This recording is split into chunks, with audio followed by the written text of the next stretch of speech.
Hello kids. हम लोग कार्बनिक रसायन पढ़ रहे थे लाइव क्लासेस में और उसके हम एनसीईआरटी के क्वेश्चंस कर रहे थे। 23 क्वेश्चन मैं करा चुका हूं। अब हम आगे कर रहे हैं 24वां क्वेश्चन। पेपर क्रोमेटोग्राफी के सिद्धांत को समझाइए। क्रोमेटोग्राफी मैंने आपको पढ़ाया है, जिसमें आपको यह बताया था कि क्रोमा का मतलब कलर होता है और ग्राफी मतलब उस पर स्टडी करना, अलग करना, पृथक करना। तो क्रोमेटोग्राफी के द्वारा हम किसी पदार्थ के पदार्थों के मिश्रण को हम पृथक कर सकते हैं, उनके विलयन में से पृथक कर सकते हैं। उसके लिए कई प्रकार की क्रोमेटोग्राफी का प्रयोग किया जाता है, जिसमें से एक है पेपर क्रोमेटोग्राफी और एक है कॉलम क्रोमेटोग्राफी। पेपर क्रोमेटोग्राफी में हम क्या करते हैं, देखिए, एक पेपर आता है जिसको हम कहते हैं क्रोमेटोग्राफिक पेपर, जो बिल्कुल फिल्टर पेपर जैसा दिखता है। हम उस पेपर का एक स्ट्रिप काट लेते हैं, ऐसे एक पट्टी काट लेते हैं, यहां पर दिख रहा है, देखिए।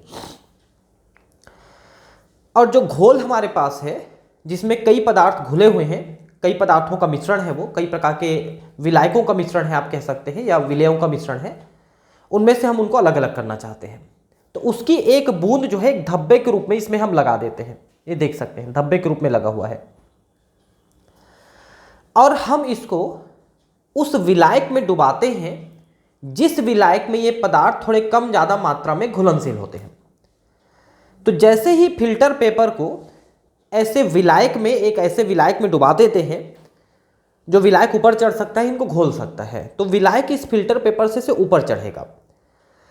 और जब ऊपर चढ़ेगा तो जहां पर हमने ऐसे एक धब्बा लगाया है, एक बिंदु लगाया है पदार्थों के मिश्रण का, वहां से जब गुजरेगा तो वो पदार्थ उस विलायक में घुलने लगेंगे और घुल करके ऊपर चढ़ने लगेंगे।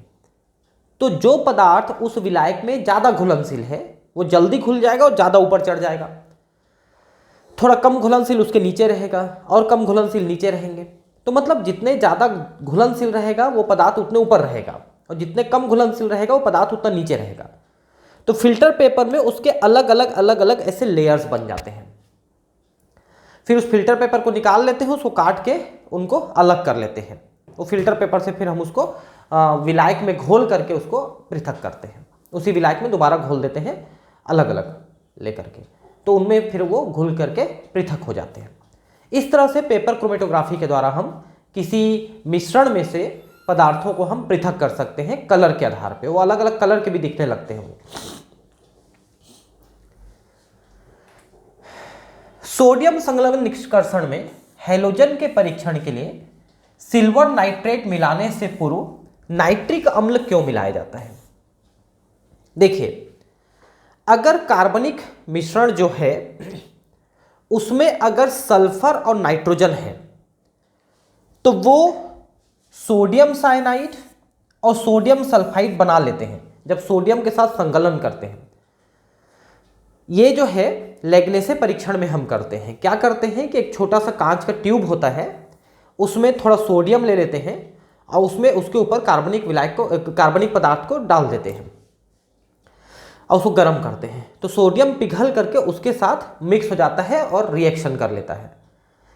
तो जब हम हैलोजन यानी फ्लोरीन, क्लोरीन, ब्रोमीन, आयोडीन का परीक्षण करना चाहते हैं तो हमको सबसे पहले उसमें HNO3 और मिलाना पड़ेगा। क्यों? क्योंकि अगर उस कार्बनिक पदार्थ में नाइट्रोजन और सल्फर है तो सोडियम के साथ जब हम क्रिया करा रहे हैं, शुरू में गला रहे हैं उसको गर्म करके, उस समय वो सोडियम साइनाइड और सोडियम सल्फाइड बनाए हुए हैं। और अगर इस अवस्था में हम सिल्वर नाइट्रेट मिला देंगे तो इनका अभिक्रिया होकर के अवक्षेप बन जाता है। तो इसलिए इनको पहले हमको हटाना रहता है। तो हम सोडियम साइनाइड और सोडियम सल्फाइड को हटाने के लिए जब इनमें HNO3 यानी कि नाइट्रिक अम्ल की अभिक्रिया कराते हैं तो ये नाइट्रोजन हाइड्रोजन साइनाइड बना के और सल्फर हाइड्रोजन सल्फाइड बना करके ये गैस बन के उड़ जाते हैं, जिससे अब ये उस कार्बनिक पदार्थ में उस लेग्नेसे परीक्षण में अनुपलब्ध रहेगा। इसके बाद फिर हम लोग सिल्वर नाइट्रेट मिलाते हैं। ठीक है, ये देखिए लिखा है, यदि कार्बनिक यौगिक में हैलोजन के अतिरिक्त सल्फर और नाइट्रोजन है तो सोडियम निष्कर्ष में उपस्थित सोडियम साइनाइड और सोडियम सल्फाइड सिल्वर नाइट्रेट के साथ अभिक्रिया करके अवक्षेप दे देते हैं और हैलोजन के परीक्षण में बाधा उत्पन्न करते हैं। लेकिन सोडियम निष्कर्ष में सांद्र HNO3 मिलाने से ये सोडियम साइनाइड और सोडियम सल्फाइड अपघटित हो जाते हैं और परीक्षण में बाधा उत्पन्न अब नहीं करते हैं। क्योंकि अगर ये दोनों रहे तो बाधा उत्पन्न करेंगे और ये निकल जाते हैं तो अब बाधा उत्पन्न नहीं होगा। ठीक है, अब नेक्स्ट है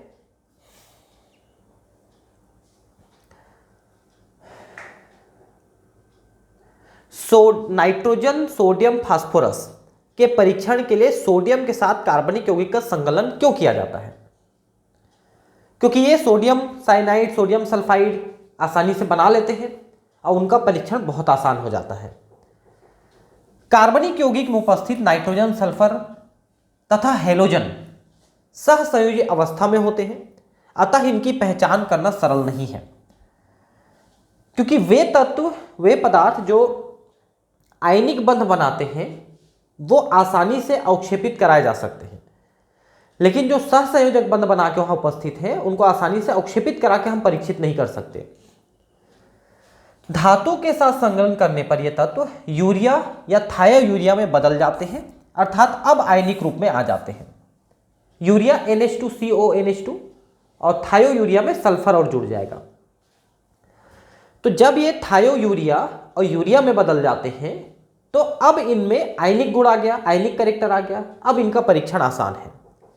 आयनिक अवस्था में तत्व तो सरलता से आयनिक अभिक्रियाओं द्वारा पहचान लिए जाते हैं, क्योंकि आयनिक अभिक्रियाओं में अवक्षेप बहुत जल्दी बन जाता है, तो आसानी से आप पहचान सकते हो। सहसंयोजक बंध अवक्षेप नहीं देते हैं। कॉपर सल्फेट तथा कपूर के मिश्रण के अवयवों को पृथक करने के लिए एक उपयुक्त तकनीक बताइए। तो वो तकनीक है ऊर्ध्वपातन। कपूर ऊर्ध्वपातन करता है, मतलब सीधे ठोस से गैस बन जाता है।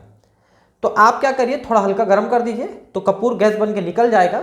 उस गैस को आप इकट्ठा करके ठंडा कर लीजिए तो कपूर अलग हो जाएगा और कॉपर सल्फेट अलग हो जाएगा। ये देखिए, ऊर्ध्वपातन तकनीक द्वारा हम अलग करते हैं, और जो नली होता है या फनल होता है उसकी दीवार में भी कपूर जमने लगती है ठंडी होकर के। भाप आश्वन करने पर एक कार्बनिक द्रव अपने क्वथनांक से निम्न ताप पर वाष्पीकृत क्यों हो जाता है? तो देखिए, जब आप किसी लिक्विड को, किसी विलायक को आप गर्म करते हैं तो एक निश्चित तापमान पे उबलता है और वाष्पीकृत हो जाता है। लेकिन अगर आप उसके ऊपर पड़ने वाला जो वायुमंडलीय दाब है उसको कम कर दें तो जल्दी उबलने लगेगा। या फिर 2-3 विलायक मिश्रण है, तो अगर कोई विलायक कम तापमान पे उबलता है तो उसके कारण से वो ज़्यादा भाप बनेगा और जल्दी उबलने लगेगा वो। तो मिश्रण लेने पर जैसे मान लो कि जल है, जल का क्वथनांक 100 है, 100 डिग्री, और मान लो एल्कोहल है, उसका क्वथनांक 80 डिग्री है। तो आप इन दोनों को मिलाओगे तो ये 80 और 100 के बीच में उबलेगा, तो ज़्यादा भाप बनेगा, और ज़्यादा भाप बनेगा तो जल्दी वो वाष्पीकृत हो जाएगा जो भी पदार्थ है ना। भाप आसवन विधि में कार्बनिक द्रव तथा जल का मिश्रण कार्बनिक द्रव के वाष्प दाब P1 और जल के वाष्प दाब P2 के योग के कुल वायुमंडलीय दाब P के बराबर हो जाने पर उबलता है। तो अब वो 100 डिग्री से पहले उबलने लगेगा। क्यों? क्योंकि अब एल्कोहल ने ज़्यादा वाष्प बनाया है, तो ज़्यादा वाष्प बनने के कारण से जल्दी उबलेगा, क्योंकि द्रव जितना जल्दी वाष्प बनाएगा ना वो उतना जल्दी उबलेगा। अर्थात P = P1 + P2। चूंकि P की अपेक्षा P1 निम्न रहता है, अतः कार्बनिक द्रव अपने क्वथनांक से पूर्व ही निम्न ताप पर उबलने लगता है, क्योंकि वो ज़्यादा भाप बनाने लगते हैं। कार्बनिक द्रव जो है वो जल्दी उबलता है, ज़्यादा भाप बनाता है।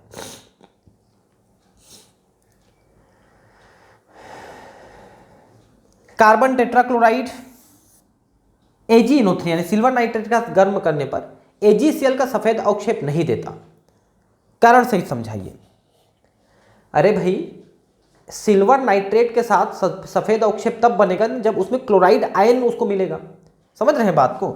सिल्वर नाइट्रेट में सिल्वर आयन है, अगर इसको क्लोराइड आयन मिलता है रिएक्शन में तब तो सिल्वर क्लोराइड का अवक्षेप देगा ये।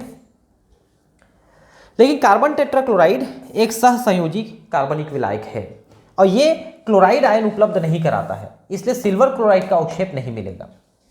ये देखिए, कार्बन टेट्राक्लोराइड सिल्वर नाइट्रेट विलयन के साथ सफेद अवक्षेप नहीं देता, क्योंकि कार्बन टेट्राक्लोराइड एक सहसंयोजी है, यह आयनित नहीं होता है, जिसके कारण से AgCl का सफेद अवक्षेप बनाने के लिए क्लोराइड आयन प्राप्त नहीं होता। अगर ये क्लोराइड आयन देता यानी कि आयनिक बंध देता तब जरूर ये अवक्षेप देता, सिल्वर क्लोराइड का सफेद अवक्षेप देता। किसी कार्बनिक यौगिक में कार्बन का आकलन करते समय उत्पन्न CO2 को अवशोषित करने के लिए KOH विलयन का उपयोग क्यों करते हैं? क्योंकि KOH विलयन CO2 को अवशोषित करके पोटेशियम कार्बोनेट आसानी से बना लेता है और इसलिए CO2 को बहुत तेजी से अवशोषित कर लेता है। हम बहुत सारे एक्सपेरिमेंट में, जैसे प्रकाश संश्लेषण जो बायोलॉजी में पढ़ते हैं अपन, उसके एक्सपेरिमेंट में भी हम KOH का प्रयोग करते हैं CO2 को अवशोषित कराने के लिए। तो ये देखिए KOH जो है CO2 को अवशोषित करके पोटेशियम कार्बोनेट बनाता है जो कि विलेय पदार्थ है, इसलिए वो घुलते चले जाएगा, मतलब ज्यादा से ज्यादा CO2 को अवशोषित करने में सक्षम होता है वो। ठीक है, लेड एसीटेट परीक्षण द्वारा सल्फर परीक्षण करते समय अम्ल के स्थान पर H2SO4 प्रयुक्त करना सलाह योग्य नहीं है, कारण बताइए। यहां पर एक प्रिंट मिस्टेक है, अम्ल के स्थान पर मतलब यहां पर एसिटिक अम्ल होना चाहिए। ठीक है, एसिटिक अम्ल के स्थान पर सल्फ्यूरिक अम्ल का प्रयोग उचित नहीं है। क्यों? देखिए, यदि हम H2SO4 का प्रयोग करते हैं तो H2SO4 लेड एसीटेट के साथ क्रिया कर लेता है और लेड सल्फेट का सफेद अवक्षेप बनाता है। समझ रहे हैं बात को? सफेद अवक्षेप। अब मान लो हम लेड एसीटेट के परीक्षण में सोडियम सल्फाइड डालते हैं तो लेड सल्फाइड का काला अवक्षेप बनेगा। हमको लेड एसीटेट का परीक्षण कैसे करना है? देखिए, लेड एसीटेट के परीक्षण के लिए हमको सोडियम सल्फाइड डालना है एसिटिक अम्ल की उपस्थिति में, तो लेड सल्फाइड का काला अवक्षेप मिलता है। अब इसी काले अवक्षेप को देख करके आपको पता चलेगा कि कितना लेड एसीटेट था, कितना बना, कितना नहीं बना। लेकिन मान लो इस काले अवक्षेप के साथ सफेद अवक्षेप भी बनने लग जाएगा तो आपका गणना सही नहीं आ पाएगा, आप गणना सही नहीं कर पाएंगे। इसलिए लेड सल्फेट यहां पर नहीं बनना चाहिए, सिर्फ लेड सल्फाइड बनना चाहिए। इसलिए हम H2SO4 का प्रयोग नहीं करते हैं, इसके जगह में हम एसिटिक अम्ल का ही प्रयोग करते हैं। तो लेड एसीटेट के साथ इसकी क्रिया नहीं होती और जिसके कारण से वो सफेद अवक्षेप नहीं बनता और प्रक्रिया में बाधा उत्पन्न नहीं करता, क्योंकि सिर्फ की काला अवक्षेप ही बनेगा जिससे ये बाधा नहीं रहेगी आगे के लिए। एक कार्बनिक यौगिक में 69% कार्बन, 4.8% हाइड्रोजन पाया जाता है, शेष ऑक्सीजन है। CO2 तथा उत्पादित जल के भारों की गणना कीजिए जब इस यौगिक को 0.20 ग्राम पूर्ण दहन में आरोपित किया जाता है। ठीक, अब देखिए CO2 जो है इसमें कार्बन का परमाणु द्रव्यमान है 12 और ऑक्सीजन का 16 दूनी 32 यानी कि हो गया 44। मतलब यह है कि CO2 का आणविक भार हुआ 44। ठीक है, तो यहां पर परसेंट ऑफ कार्बन निकालने के लिए हमको कार्बन का परमाणु भार और कुल परमाणु भार, कुल अणु भार, यह हम भाग करेंगे उत्पन्न CO2 का द्रव्यमान लिए गए पदार्थ का द्रव्यमान इंटू 100 करेंगे।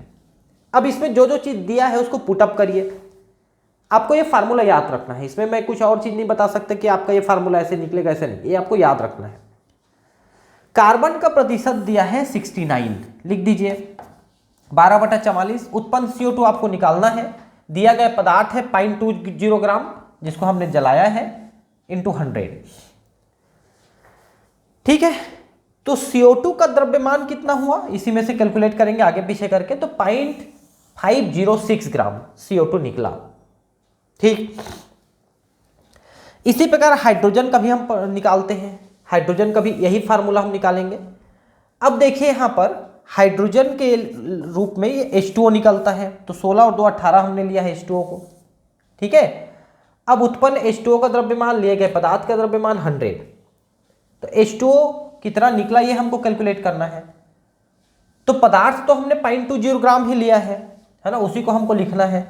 तो अब H2O का द्रव्यमान भी आपको निकल गया 0.0864। आपको सिर्फ एक फार्मूला याद रखना है और फार्मूले में आपको रखना आना चाहिए, पुटअप करना आना चाहिए, जो वैल्यू है, जो मान है, मान रखना आपको आना चाहिए। तो आपका ये आंसर आराम से आ गया।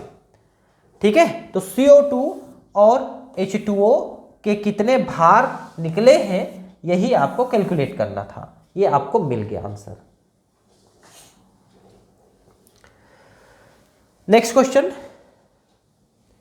0.50 ग्राम कार्बनिक यौगिक को ज़ेल्डाल विधि के अनुसार उपचारित करने पर प्राप्त अमोनिया को 0.5 मोलर H2SO4, जरा ध्यान रखेंगे, 0.5 मोलर H2SO4 के 50 ml में अवशोषित किया जाता है। अवशिष्ट अम्ल के उदासीनीकरण के लिए 0.5 मोलर NaOH के 50 ml की आवश्यकता हुई। यौगिक में नाइट्रोजन प्रतिशतता की गणना करें। आप इस क्वेश्चन को ठीक से पहले तो समझ लीजिए। देखिए, सबसे पहले आपने अमोनिया निकाला, अमोनिया है NH3। अगर आप इसको किसी अम्ल में मिलाते हो तो अमोनिया चूंकि क्षारीय होता है तो वो अम्ल को उदासीन कर देगा। और जिस अम्ल को हमने लिया है अमोनिया को मिलाने के लिए, उस अम्ल को शुरू में हमने लिया 0.5 मोलर का अम्ल हमने लिया 50 ml। इसमें हमने उस अमोनिया को डाल दिया तो अमोनिया उसको उदासीन कर दिया, लेकिन पूरे अम्ल को उदासीन नहीं कर पाया। कुछ अम्ल उसके अंदर रह गया, उदासीन नहीं हुआ। फिर वो जो रह गया अम्ल, उसको आगे उदासीन करने के लिए टाइट्रेशन विधि से, अनुमापन विधि से हम दोबारा उसमें NaOH डालते हैं तो पूरा उदासीन हो जाता है। और उसके लिए NaOH के 50 ml की आवश्यकता होती है, जो कि 0.5 मोलर सांद्रता का है। समझ पाए बात को? मतलब हमने क्या किया कि 50 ml हमने 0.5 मोलर H2SO4 लिया, उसमें हमने अमोनिया डाल दिया, अमोनिया ने कुछ को न्यूट्रलाइज कर दिया, फिर हम उसमें NaOH डाल दिया, उसने बाकी को उदासीन कर दिया अम्ल को। तो ये जो पूछा है कि नाइट्रोजन की प्रतिशतता बताइए, चलिए हम इसको कैलकुलेट करते हैं। अम्ल यानी H2SO4 हमने लिया 50 ml लिया 0.5 मोलर, यानी आधे मोलर का 50 ml तो 1 मोलर का 25 ml बराबर होगा। समझ रहे हैं? 0.5 मोलर का 50 ml इसके बराबर होगा 1 मोलर का 25 ml। ठीक, फिर हमने क्या किया, उदासीन करने के लिए NaOH लिया,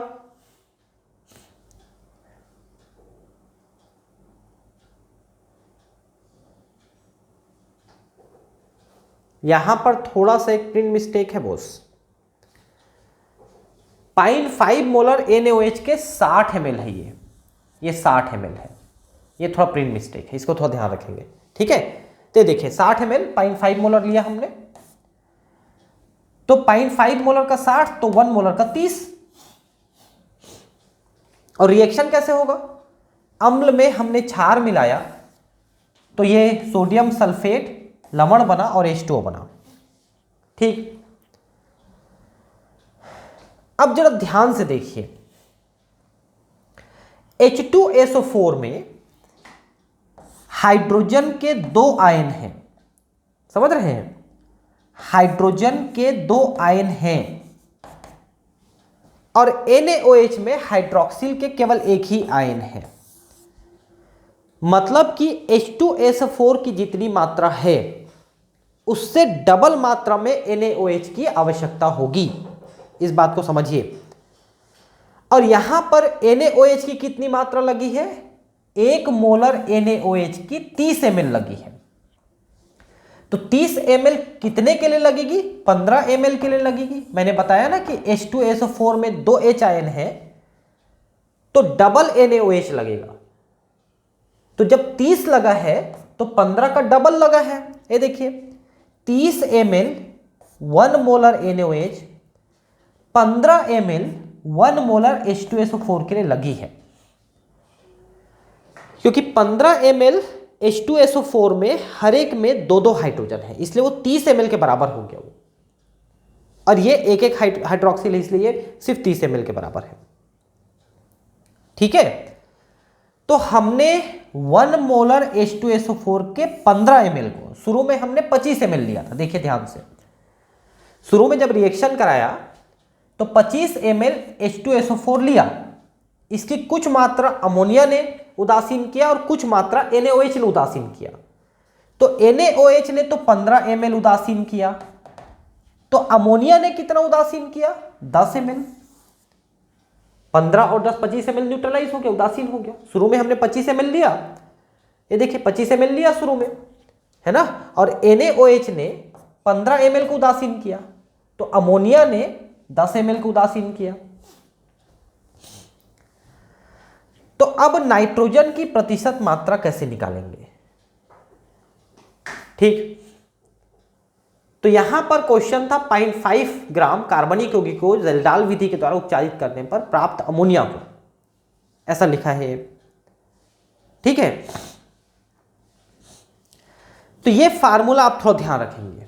1.4 इंटू अम्ल की नॉर्मेलिटी, अम्ल का आयतन और भार, उसका टोटल भार कितना लिया।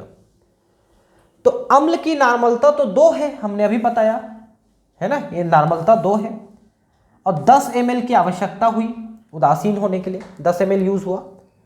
अब 0.5 ग्राम हमने ये कार्बनिक पदार्थ लिया था, तो टोटल नाइट्रोजन की प्रतिशतता हुई 56% नाइट्रोजन उसमें उपस्थित है। ठीक है, ये तो क्लियर है, कोई दिक्कत नहीं है। थोड़ा सा यहां पर प्रिंट मिस्टेक था, ये NaOH के 60 ml है, इसको थोड़ा सा ध्यान रखेंगे, है ना, बाकी सब चीज सही है। कैरियस आकलन में 0.3780 ग्राम कार्बनिक क्लोरो यौगिक से 0.5740 ग्राम सिल्वर क्लोराइड प्राप्त हुआ। यौगिक में क्लोराइड की प्रतिशतता ज्ञात करें। ठीक है, तो क्लोराइड की प्रतिशतता, क्लोरीन की प्रतिशतता, क्लोरीन का परमाणु भार है 35.5, ठीक है, और सिल्वर क्लोराइड का है 143.5। ठीक, और कितना लिया है आपने? 0.5740 ग्राम लिया है, क्लियर है, सिल्वर क्लोराइड, और कार्बनिक क्लोरो यौगिक लिया है आपने 0.3780 ग्राम, इंटू 100 कर दीजिए। अब कैलकुलेशन करिए तो 37.566 क्लोरीन मिला आपको। आपको ये फार्मूला याद रखना है कि कैसे कहां पर क्या रखा है, इसको आपको ध्यान रखना है क्लोरीन की प्रतिशतता जानने के लिए। बहुत छोटा एक कैलकुलेशन है, लेकिन बस इतने को याद रखना आपके लिए चैलेंजिंग है, थोड़ा सा याद रखना पड़ेगा आपको। कैरियस विधि द्वारा सल्फर के आकलन में 0.468 ग्राम सल्फर युक्त कार्बनिक यौगिक से 0.661 ग्राम बेरियम सल्फेट प्राप्त हुआ। दिए गए कार्बनिक यौगिक में सल्फर के प्रतिशतता की गणना करें। तो आपने कार्बनिक यौगिक लिया है 0.468 ग्राम और बेरियम सल्फेट मिला है इतना, तो सल्फर की प्रतिशतता कैसे निकालोगे? सल्फर का परमाणु भार और बेरियम सल्फेट का अणु भार ये आपने रखा।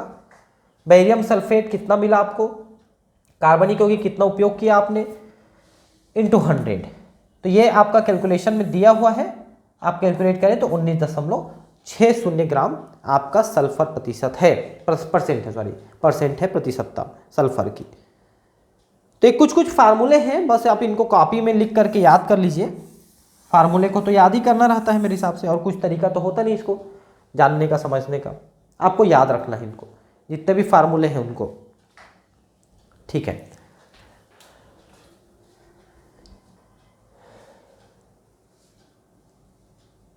ये दोबारा आ गया इसी में, है ना। कार्बनिक यौगिकों के पृथक्करण और शोधन की सर्वोत्तम तथा आधुनिकतम तकनीक कौन सी है? क्रिस्टलन, आसवन, ऊर्ध्वपातन, क्रोमेटोग्राफी। सबसे आधुनिक है क्रोमेटोग्राफी, ठीक है। नेक्स्ट, CH3CH2I यानी ethyl iodide plus KOH potassium hydroxide, इससे आपको मिला CH3CH2OH यानी एथिल एल्कोहल प्लस के यानी पोटेशियम आयोडाइड। अब इसको आप वर्गीकृत करें कि क्या ये इलेक्ट्रॉन्स नहीं है, या नाभिक्स नहीं है, या विलोपन है, या संलयन है। तो यहां पर आप देखिए कि पोटेशियम ने आयोडीन को रिप्लेस किया है, बस इतना ही तो हुआ है। पोटेशियम ने आयोडीन को निकाल के ले गया है और हाइड्रोक्सिल जो है यहां पर जुड़ गया है, और ये जो एथिल ग्रुप है इसमें तो प्लस चार्ज रहता है, तो OH इसमें जुड़ा, यानी कि ये नाभिक्स नहीं प्रतिस्थापन हुआ, क्योंकि जो प्लस चार्ज की तरफ आकर्षित होता है उसे नाभिक्स नहीं कहते हैं, और जो माइनस चार्ज की ओर आकर्षित होता है उसे इलेक्ट्रॉन्स नहीं कहते हैं। तो उस तरफ आकर्षित हुआ तो नाभिक्स नहीं है। ठीक, तो ये तो क्वेश्चन आंसर कंप्लीट हो गया इस चैप्टर का। हमारे जो रेडॉक्स रिएक्शन है, चयापचयन अभिक्रियाएं, उसके क्वेश्चन आंसर भी बाकी हैं, तो उसको भी मैं अगले क्लास में आपको कराना शुरू करूंगा। 2-3 क्लास में वो कंप्लीट हो जाएगा। उसके बाद फिर हम नेक्स्ट चैप्टर हाइड्रोजन पढ़ेंगे। ठीक है, फिर मिलते हैं अगले क्लास में। Thank you.